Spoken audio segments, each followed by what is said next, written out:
بسم اللہ الرحمن الرحیم۔ السلام علیکم۔ ناول اورے-پیا ایپیسوڈ 32۔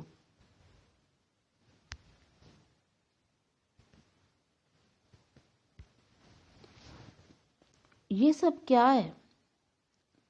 خالہ جان آپ فکر نہ کریں، میں ابھی ڈاکٹر کو لے کے آتا ہوں۔ اس نے حسب معمول بری طرح سے حواس باختہ راحت بیگم کو تسلی دی تھی اور پھر تیزی سے باہر نکلتا چلا گیا تھا۔ حالانکہ اس کے قدموں کے نیچے بہت سے کاغذ کے چھوٹے چھوٹے ٹکڑے مسلے جا رہے تھے، تاہم اس کے پاس وقت نہیں تھا کہ وہ جا بجا بکھرے ان کاغذ کے ٹکڑوں پر کچھ غور کر لیتا، جبکہ راحت بیگم فیفا کے منہ پر پانی چھڑکتے ہوئے بھی حیرانی سے پورے لاؤنج میں بکھرے ان ننھے ننھے کاغذ کے ٹکڑوں کو دیکھ رہی تھیں۔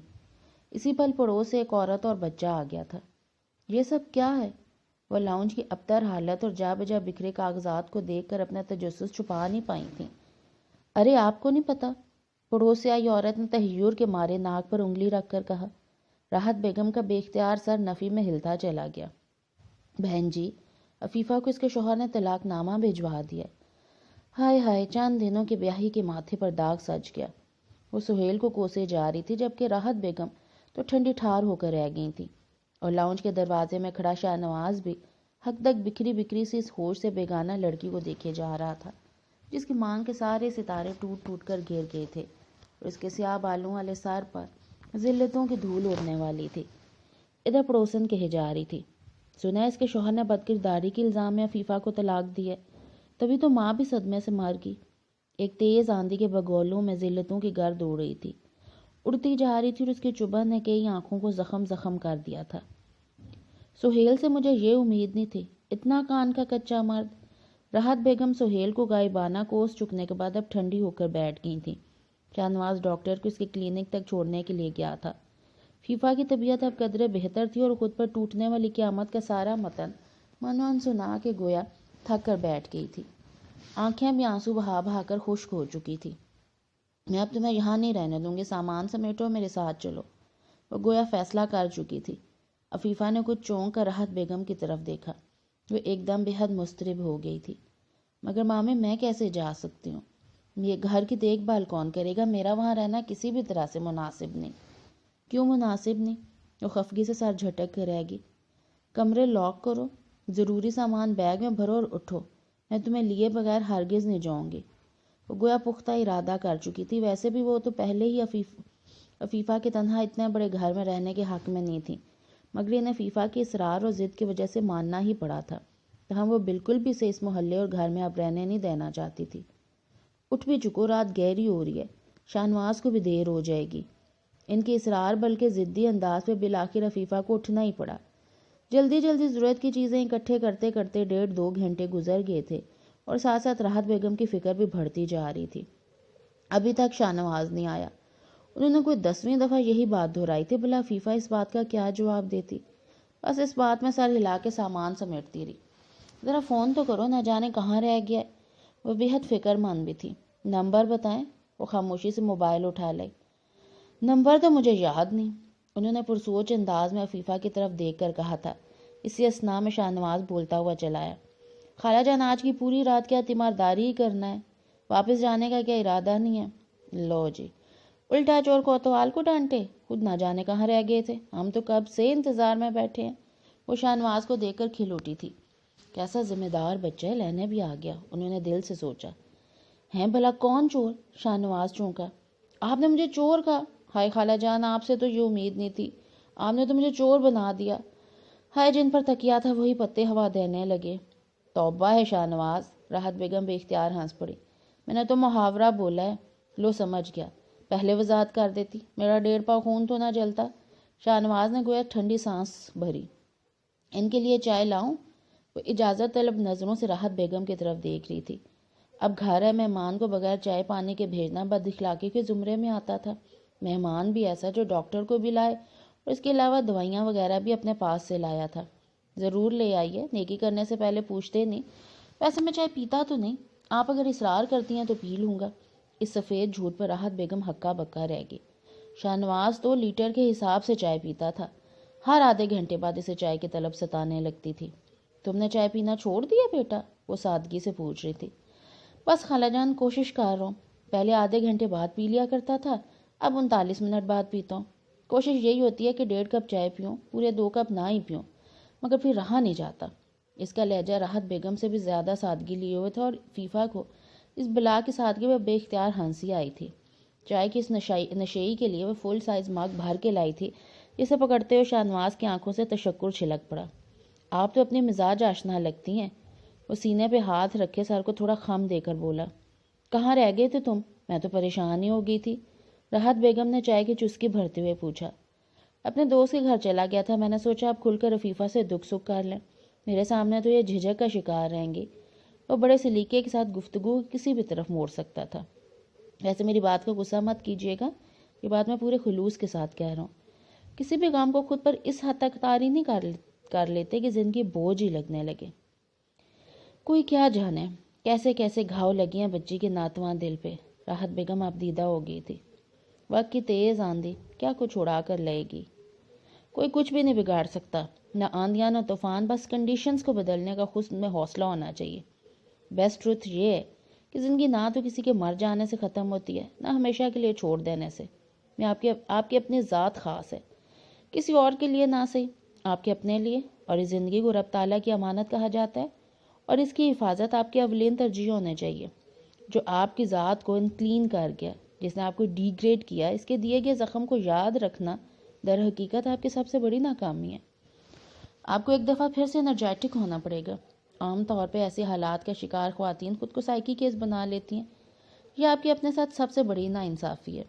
جس سوسائٹی کا ہم لوگ حصہ ہیں، جس معاشرے میں ہم لوگ سانس لے رہے ہیں، وہاں ایک عورت کے ڈیورس کے بعد رونما ہونے والے واقعات اور ڈیورس کے ریزنز پر جی بھر کے قرض کیا جاتا ہے۔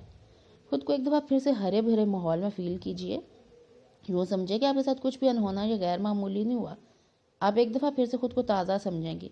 یہ میرا ذاتی تجربہ ہے، یقین کیجئے میں خود بھی کبھی کبھار اصلی اور حقیقی دنیا سے تھوڑی دیر کے لیے دور چلا جاتا ہوں، اور یہ چیز میرے اندر موجود جذبے کو وارم کرتی ہے، گرما دیتی ہے۔ موجودہ تلخ ترین وقت کو اپنے ہاتھ سے بدلا جا سکتا ہے۔ بہرحال آپ چائے بہت اچھی بناتی ہیں۔ پھر ایسے ہی مہربانی فرما کر اپنے نامہ اعمال میں ایک اور نیکی کا اضافہ کر لیجئے گا۔ اب چونکہ آپ ہمارے گھر کے اوپر والے حصے کا فرد بننے جا رہی ہیں، تو کچھ پیشگی باتیں بھی ذہن نشین کر لیجئے۔ ایک بات تو یہ ہے کہ پلیز آنسوں کی سوغات کو ادھر مت لے کر جائے گا۔ دوسری بات یہ کہ اس گھر میں آپ کا واسطہ پڑے گا ایک بہت ہی جھگڑالو قسم کی خاتون سے۔ تاہم آپ خوف سے نیلی پیلی مت ہوئیے گا۔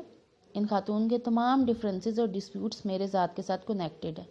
آپ کو غمزدہ ہونے کی ضرورت نہیں۔ مجھے آپ سچا اور مخلص ہمدرد پائیں گی، اور میں مخصوص اوقات کے علاوہ بھی سوشل ورک کے لیے تیار رہتا ہوں۔ آپ جب چاہیں میری خدمات حاصل کر سکتی ہیں، بس میری کچھ شرائط ہے جن پر آپ کو ضرور غور کرنا پڑے گا۔ ایک تو بڑی پرابلم یہ ہے کہ مجھے روتے بسورتے چہرے قطر نہیں بھاتے۔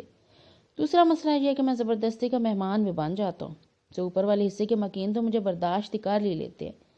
میں بہت کم بولتا ہوں، یہ تو آپ نے دیکھ ہی لیا۔ اپنے جیسے کم بولنے والے لوگ مجھے پسند ہیں۔ اب میرا خیال ہے کہ ایک اور کپ چائے کا تو مجھے مل نہیں سکتا، سو اب چلنے کی تیاری کریں، میں ٹیکسی لے کر آتا ہوں۔ شاہنواز کی نان سٹاپ جلتی زبان لمحہ بھر کو رکی تھی، اور یہ دونوں خواتین بھی گویا نیند سے ایک دم جاگ گئی۔ عجیب سے ایک تلسم طاری ہو گیا تھا، ایسے نرم الفاظ اور ٹھہری ٹھہری سی گفتگو جس میں اپنائیت کا ایک زندہ احساس سانس لے رہا تھا۔ عفیفہ گویا ابھی تک اس کی گفتگو کے زیر اثر تھی۔ بہت بولنا اور بے تحاشا بولنا تو سبھی کو آتا ہے۔ دل موہ لینے کا فن اور درد کو بانٹ لینے کا سلیقہ کسی کسی کے پاس ہوتا ہے۔ اگرچہ شاہنواز عفیفہ کے لیے کوئی ایسا اجنبی بھی نہیں تھا، مگر سالوں بعد کی اس پہلی ملاقات نے عفیفہ کو بہت کچھ یاد کروا دیا تھا، اور وہ سوچ رہی تھی کہ شاہنواز بے حد بدل گیا۔ شاید یہ وقت انسان کی شخصیت کے بدلاؤ میں بہت اہم کردار ادا کرتا ہے، اور یہی بات عفیفہ نے راحت بیگم سے کہہ بھی دی تھی۔ مامی جی، شاہنواز تو بہت بدل گیا۔ وہ سچ مچ حیران تھی۔ وہ پہلے والا جھوٹا سا شاہنواز تو ہرگز نہیں تھا جسے بات بے بات جھوٹ بولنے پہ ماہر بیٹ کے ساتھ مارتا تھا۔ یہ بھی آپ نے خوب کی عفیفہ مختار صاحبہ۔ وہ اٹھتے اٹھتے پھر سے بیٹھ گیا تھا۔ اگرچہ عفیفہ کی آواز خاصی دھیمی تھی، تاہم شاہنواز کی قوت سماعت بھی بلا کی تیز تھی۔ وہ تو ہلتے پتے کی آواز بھی سن لیتا تھا۔ لوگ تو مجھ جیسے سچے انسان کو ابھی تک بلا کا جھوٹا کہتے ہیں۔ اس کا اشارہ ماہر کی طرف تھا، کیونکہ وہ اب بھی اسے شاہنواز کے بجائے جھوٹے شاہی کے نام سے مخاطب کرتا تھا۔ اب بیٹا، یہ کوے کی طرح کا سفید جھوٹ تو نہ بولو۔ راحت بیگم بھی جتائے بغیر نہیں رہ سکی تھی۔ اب بیچارے نے خام خواہ پہلو بدل لیا تھا۔ عفیفہ کو بے اختیار ہنسی آئی۔ مسکراتی رہا کریں خاتون، بھلا نہ مسکرانے پر کیا کنجوسی کا ایوارڈ لینا۔ وہ مسکراتے ہوئے اٹھ کر باہر چل دیا۔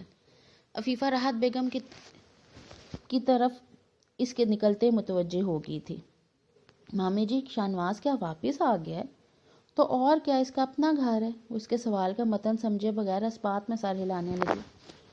ثریا خالہ نے اسے گھر میں گھسنے کیسے دیا؟ فیفا حیران تھی، کیونکہ شاہنواز کے رباب سے شادی والے کارنامے سے وہ بھی اچھی طرح سے آگاہ تھی۔ بچہ صاحب اختیار ہے، ثریا والا اسے کیسے روک سکتی تھی؟ وہ فیفا کا لایا گیا بیگ اس کی کتابوں اور ضروری رسائل سے بھر رہی تھی۔ فیفا لاؤنج کی چیزیں ٹھکانے لگا رہی تھی، تاہم اس کا سارا دھیان راحت بیگم کی طرف تھا۔ اور شاہنواز کی بیوی بچی وغیرہ وہ کہاں ہیں؟ بالآخر جھجکتے اس نے پوچھ ہی لیا۔ کاہے کی بیوی اور کہاں کی بچی؟ انہوں نے کتابیں ٹھونس ٹھانس کر زب کو ایک جھٹکے کے ساتھ بند کر کے ہاتھ جھاڑے۔ کیا مطلب؟ میں کچھ سمجھی نہیں۔ فیفا الجھی نظروں سے انہیں دیکھنے لگی۔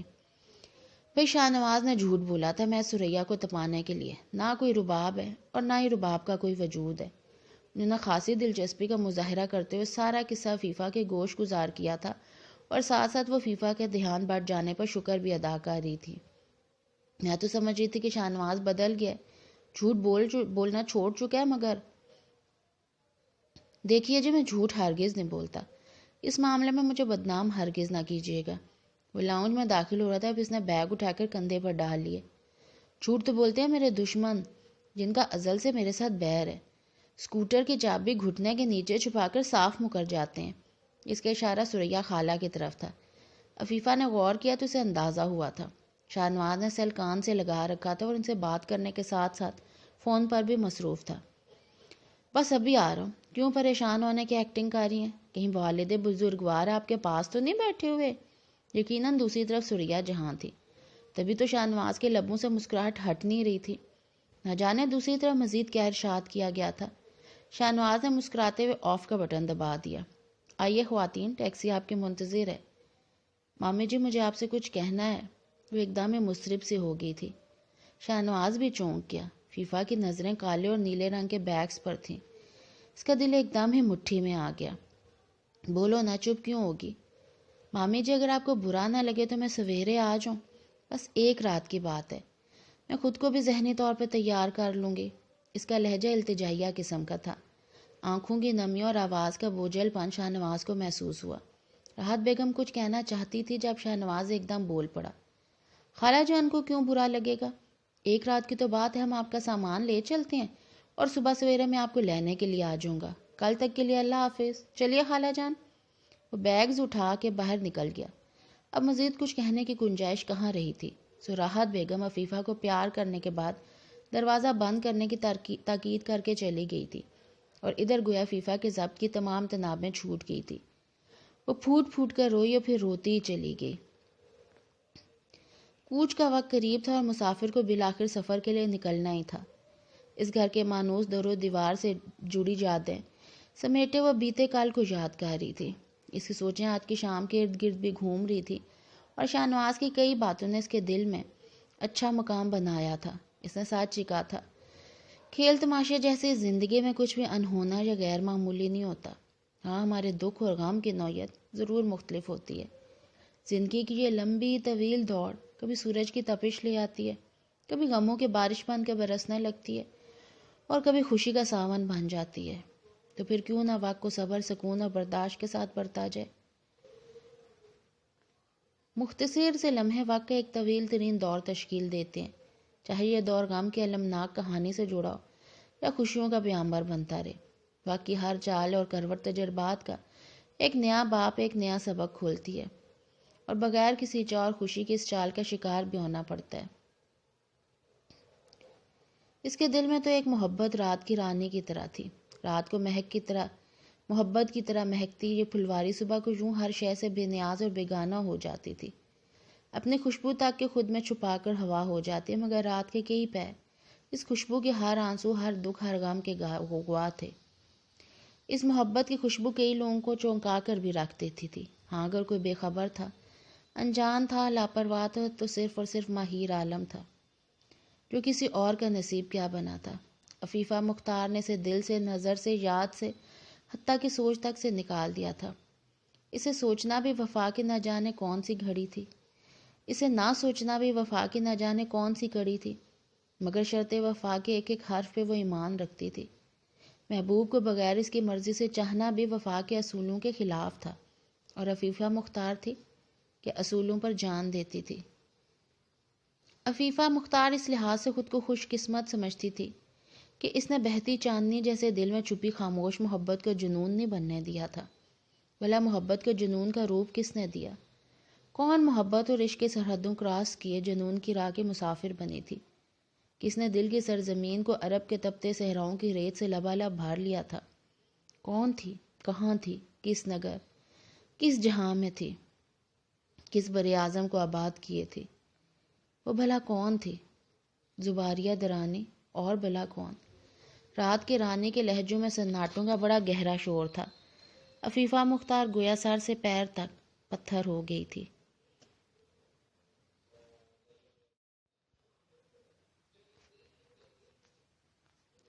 میں آپ کو لینے کے لیے آیا ہوں۔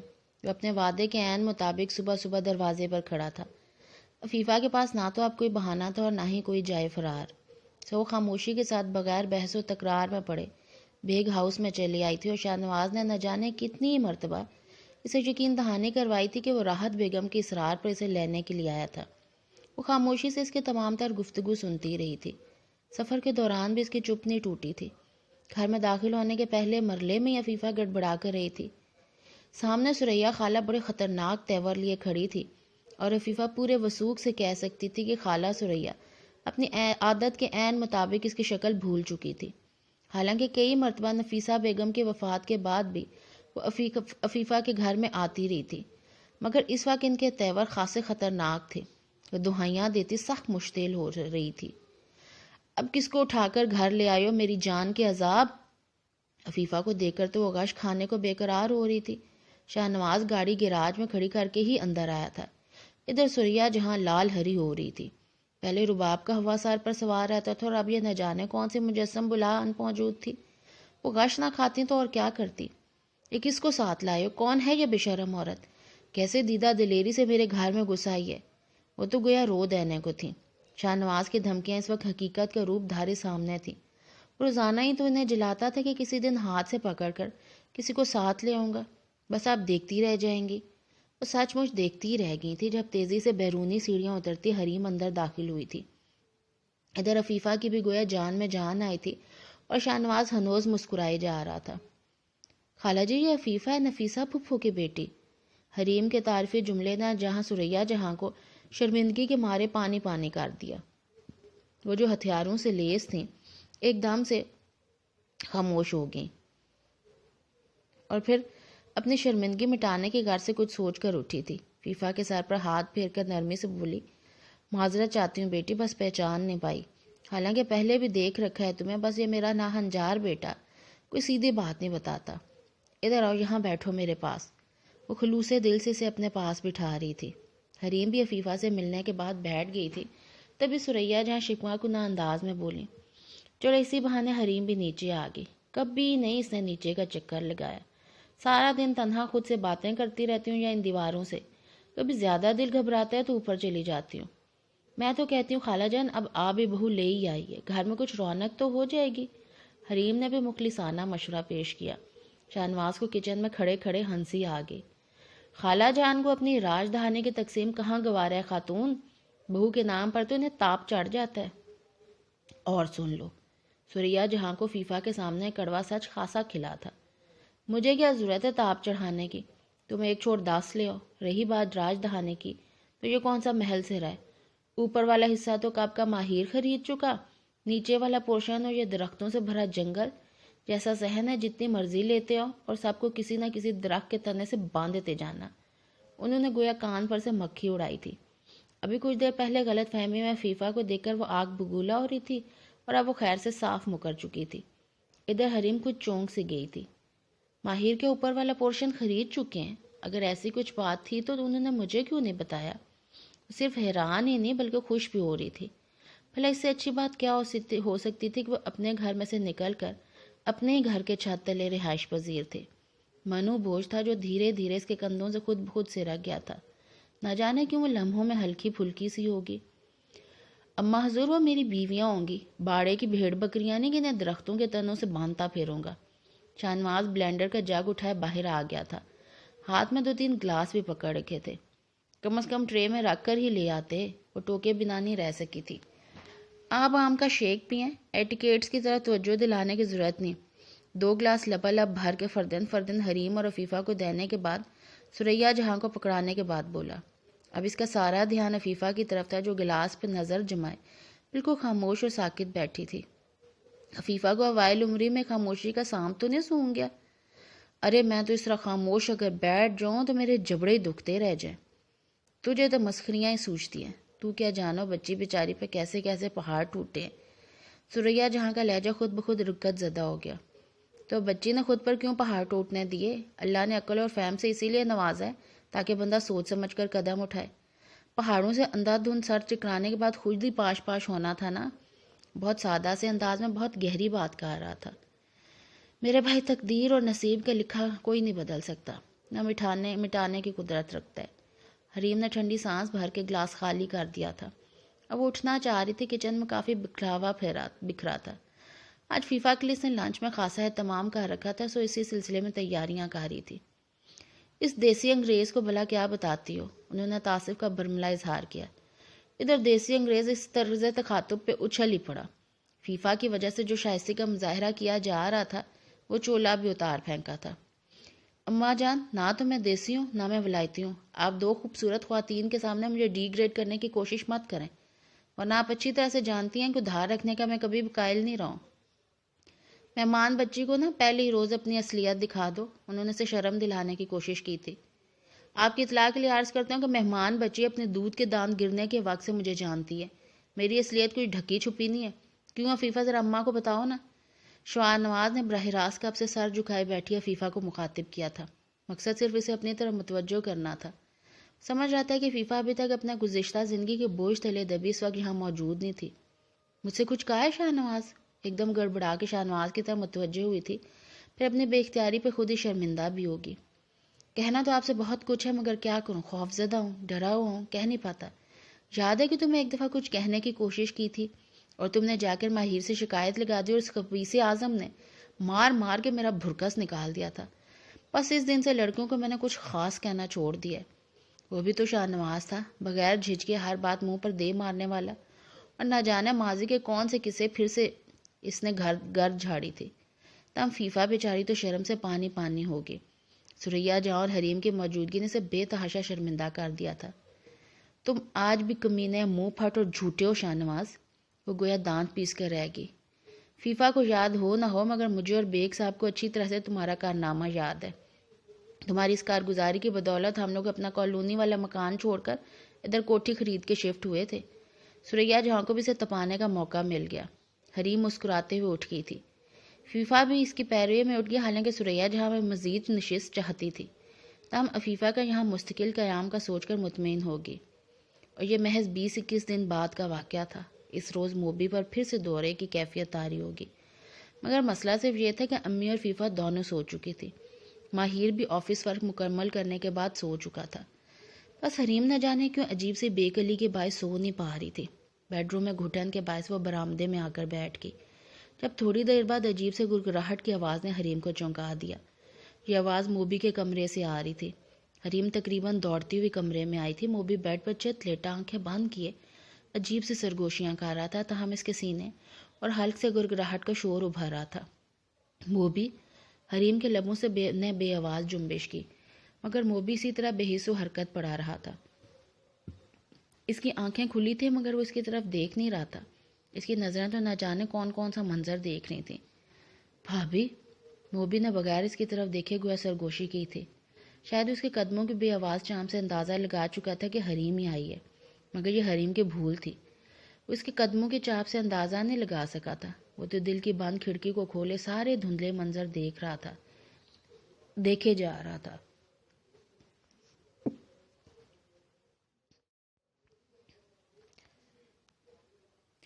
آگیو بھابھی، میں آپ کا انتظار کر رہا تھا۔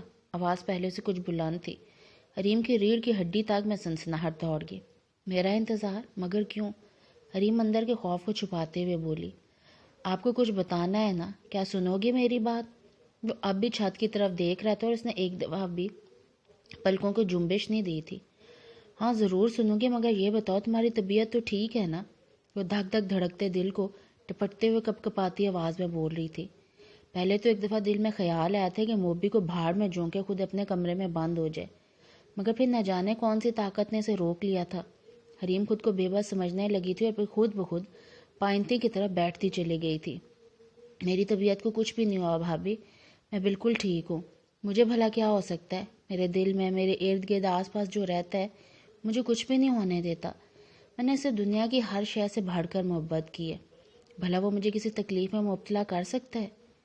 تمہارے ارد گرد کون رہتا ہے؟ مجھے اس وقت یہاں نہیں بیٹھنا چاہیے تھا، وہ خوفزدہ سی سوچتی چلے گی۔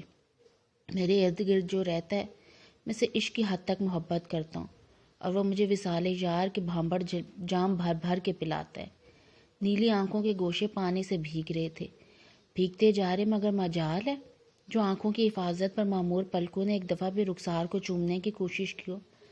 وہ سچ مچ کسی اور جہاں کو کھلی آنکھوں سے دیکھ رہا تھا۔ زمین و آسمان میں محبت سے پیار و الفت کے شادیانے بجتے ہیں۔ بلند بختی اور جوان بختی کے نقیب ہم قدم ہیں۔ ہم قدم کون ہے؟ ہم قدم ہیں کون کہتا ہے مجھے ادھورے جسم کے ساتھ تخلیق کیا گیا ہے؟ مجھے میرے بنانے والے نے بہت پیار سے بنایا، میں کیوں نہ اس کا شکر گزار بندہ بنا رہوں؟ اس کے لہجے کا سوز اور گمبھیرتا آج سے پہلے حریم کے سماعتوں نے ہرگز نہ سنی تھی۔ تم نے بھی کبھی کسی سے محبت کی ہے منیب؟ حریم کی آواز بھی سرگوشی نما تھی۔ محبت؟ میں محبت کی آخری سرحد پر کھڑا ہوں بھابھی، ابھی تو منزل عشق کی شروعات ہیں، اس سفر کا اپنا ہی ایک لطف ہے۔ تم نے کس سے محبت کیا منیب؟ کون ہے جو تمہارے آس پاس رہتا ہے؟ وہ جو جہانوں کا رب ہے، جس کے قبضہ قدرت میں سب مخلوقات کے جان ہے، اور میرے دل نے اس کی محبت کی لذت کو محسوس کیا ہے۔ میں نے کسی سے سنا تھا، یا شاید کہیں پڑھا تھا، یا پھر کسی نے عالم خواب میں مجھ سے کہا تھا کہ مصائب اور وسوسے اے میرے دل ہر طرح سے تجھ پر حملہ آور ہوں گے، اور تیرا رب تمہیں محفوظ رکھتا ہے، تیری کفایت کرتا ہے۔ تو دنیاوی زندگی کی طرف متوجہ ہو کر اپنے رب سے شکوہ مت کرنا۔ سو میں نے شکووں کے دفتر پھاڑ کے ریزہ ریزہ کر دیے۔ حریم نے دیکھا منیب کی متوازن سانس اب پھولنا شروع ہو چکی تھی۔ یقیناً دھیان و گیان کے بعد اس پر وجد کی کیفیت طاری تھی۔ وہ عربی زبان میں کچھ شعر سنا رہا تھا۔ حریم نے یہ شعر پہلے بھی کہیں پڑھ رکھے تھے یا پھر سن رکھے تھے، تاہم ان کا ترجمہ نرم دل والوں کو خون کے آنسو رلا دیتا تھا۔ موبی کی زبان اب لکنت زدہ ہو رہی تھی، تاہم اس کی آواز میں اب بھی بلا کا سوز تھا۔ اے میرے دل، اللہ تعالیٰ نے تجھے رنج و غم، دکھ اور ہر طرح کے مصائب سے جس کا تو شکار رہا ہے، ہر طرح کی اذیت ہے جس میں تو مبتلا رہا ہے، اپاج اور نامکمل اس زندگی سے جسے تو بوجھ سمجھتا رہا ہے۔ اے میرے دل، اللہ تعالیٰ نے تیری کفایت کی، تجھے اندھیاری رات میں روشن راہوں کا مسافر بنایا۔ اے میرے دل، تو شاد ہو جا، بھلا اب تجھے کس چیز کی تمنا رہی ہے؟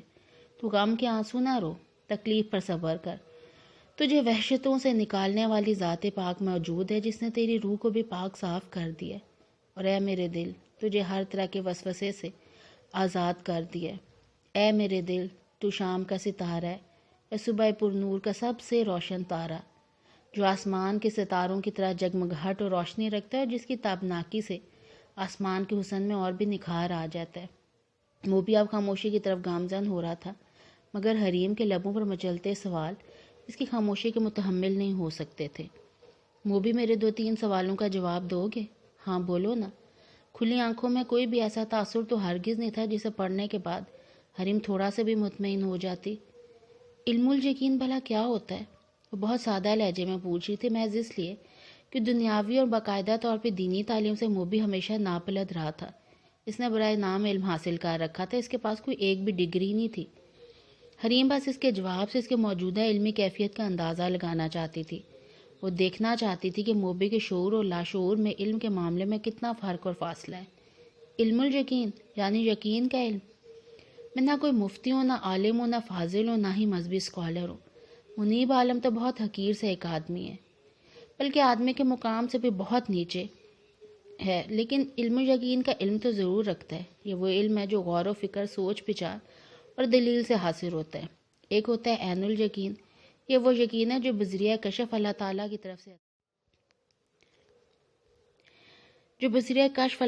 طرف سے عطا ہوتا ہے، عطا کیا جاتا ہے۔ اس کے علاوہ ایک حق الیقین ہوتا ہے، یہ وہ یقین ہے جس میں اللہ تعالیٰ کا مشاہدہ حقیقی حاصل ہو جائے اور انسان اپنے وجود سے بے خبر ہو جائے۔ دراصل یہی مقام وصل ہے جس کی مجھے امید ہے، جو کبھی مجھے ضرور حاصل ہوگا، مگر اس کے لیے طویل ریاضت کا سفر درکار ہے۔ ان گھڑیوں میں تم نے اور کیا دیکھا تھا؟ حریم گویا لمحہ بھر میں بالکل بے خوف ہو گئی تھی۔ میں نے بھلا کیا دیکھا؟ موبی کا انداز پرسوچ تھا۔ میں نے دیکھا ہے روپ اور دھوپ کو، اور جو دھوپ ہے وہ روپ کو چاٹ جاتی ہے۔ موبی کی آواز اب ڈوبتی جا رہی تھی، یوں لگ رہا تھا گویا بہت دور سے سنائی دے رہی ہے۔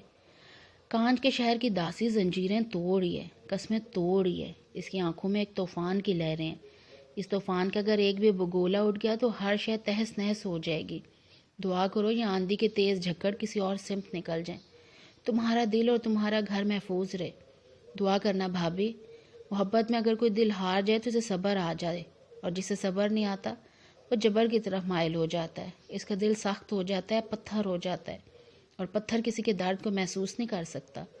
اس پتھر کی ضرب جس دل پر پڑے گی وہ ریزہ ریزہ ہو جائے گا، پاش پاش ہو جائے گا۔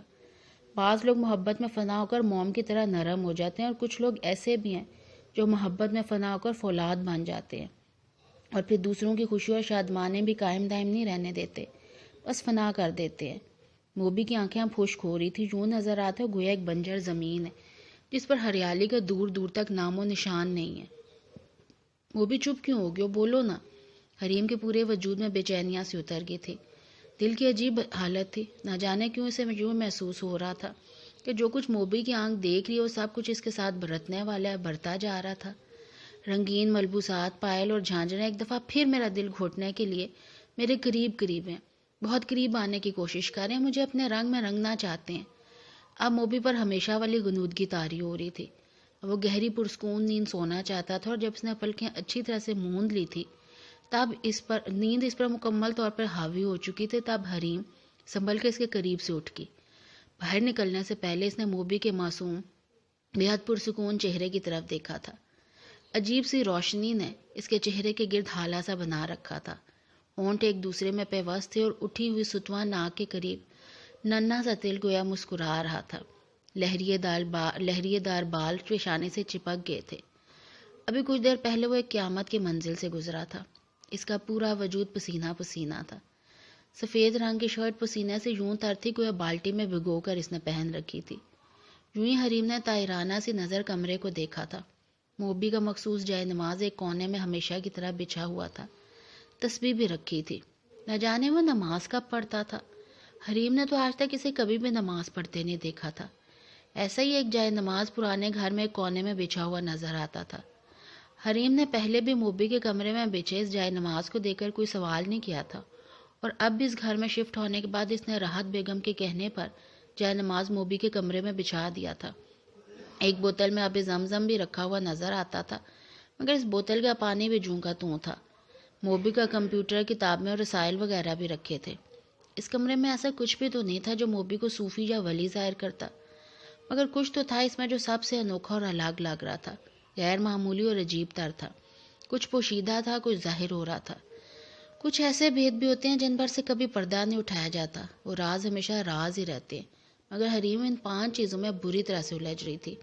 وہ 5 چیزیں اس کے ارد گرد بکھری نہیں تھی، 5 چیزیں اس کی نگاہ کے سامنے بھی نہیں تھی۔ ان 5 چیزوں کے 5 سوال اس کے دل میں ابھرے تھے، اور ان کے جواب دے کے حریم کے دل کو مطمئن کرنے والا گہری پرسکون نیند سو رہا تھا۔